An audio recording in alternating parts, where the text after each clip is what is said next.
Hi everyone, hope you're doing well. I'm off to Scarborough today. That's just stopped at McDonald's. Always like to stop here if I'm off to Scarborough. It's the A64 that takes me all the way to Scarborough from here. But if I stop and have some porridge and a latte, I always feel great. If I don't and I try and do it in one, then I get a bit weak. You know, because of my age now, I'm slowing up. I'm not the young buck engineer I was. That's why I always like to look after myself these days. I've just been nursing a sprained ankle for the last couple of days, and only just today I've been able to walk on it proper. But that didn't stop me going into work.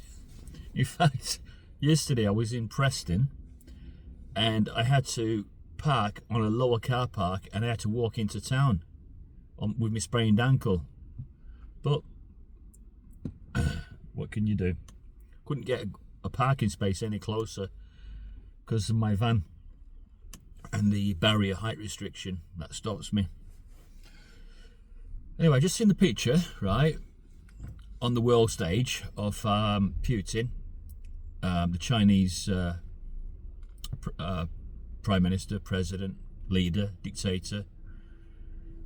His name is hard to pronounce, so I think I'll just not try and pronounce it. Even harder to spell. And what it is, it's not just them two. There's 3 other countries that are stood next to them. These are the ones are literally gonna stand up to the Anglo-American Empire, because they are never ever gonna get a better chance now than to take them out. The Anglo-American Empire is so weak now. The UK is not even prepared for any kind of warfare on their own doorstep. And I tell you right now, they all know this.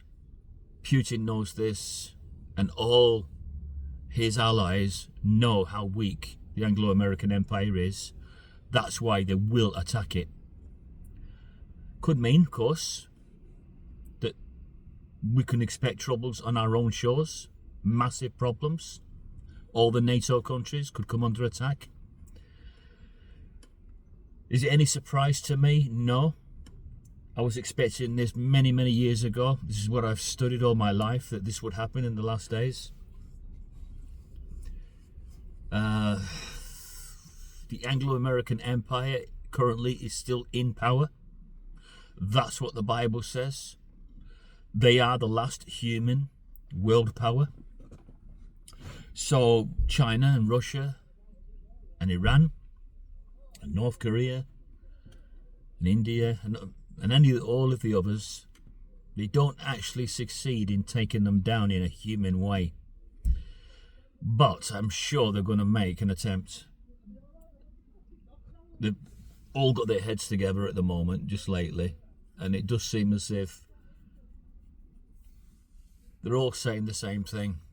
If we don't go and hit them now, while they're at their lowest, are we going to wait for them to gather strength? Are we going to wait for NATO to empower itself with more and more countries? They're not going to do that, people. Would you do that if you was a military strategist? Would you allow your enemy to get stronger and to build his regime and bring in additional countries to support you? You wouldn't do it, would you? You would see the right opportunity. And I think the right opportunity is right now. And so I think that they will push back the axis of resistance, Putin and the rest of them. We can call them that, can't we? The axis of resistance is better than calling them the axis of evil. Because who really is the evil one? Well, the answer is all of them. They all make up Gog and Magog. But here is my final thoughts on this. I solemnly believe that the Anglo-American Empire is used in Ukraine right now. They're using Israel right now. And they're using them as like a ballast like a bulkhead, and so against their countries that they're at war with, and it's to weaken those countries. So much so that when they are very, very weak, the Anglo-American Empire will see that as the best opportunity then to send in their troops. I think that they've got every intention, the Anglo-American Empire, of taking Russia out, Iran out, and all their proxies. I believe that that's what they want to do. I think they've set their heart on securing Russia's oil reserves. And this is what a world power does. You look back in history, right back to Egypt, the first world power, what you could consider to be a world power. They have done that. They've trampled on their enemies. No one did it better than the Romans. The Romans trampled their enemies, didn't give their enemies hardly any chance.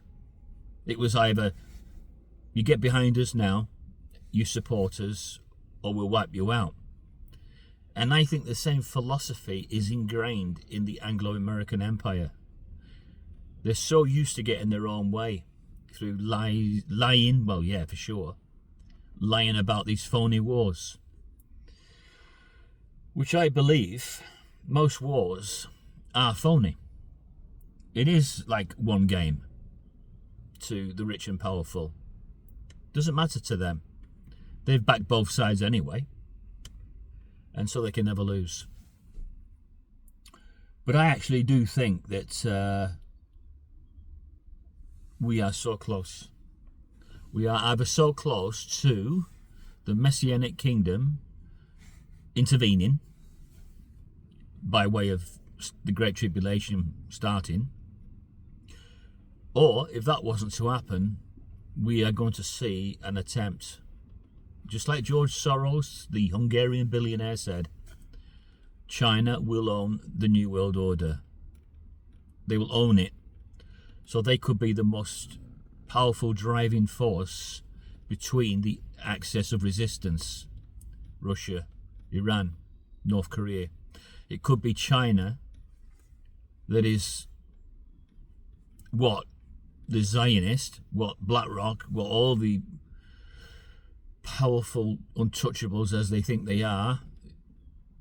It could be that they have already invested their interest in China, and so they're quite happy to hand over the reins of power from the Anglo-American Empire to China. But I'm sure God's Messianic kingdom will have something to say about that. I'll see you. Goodbye.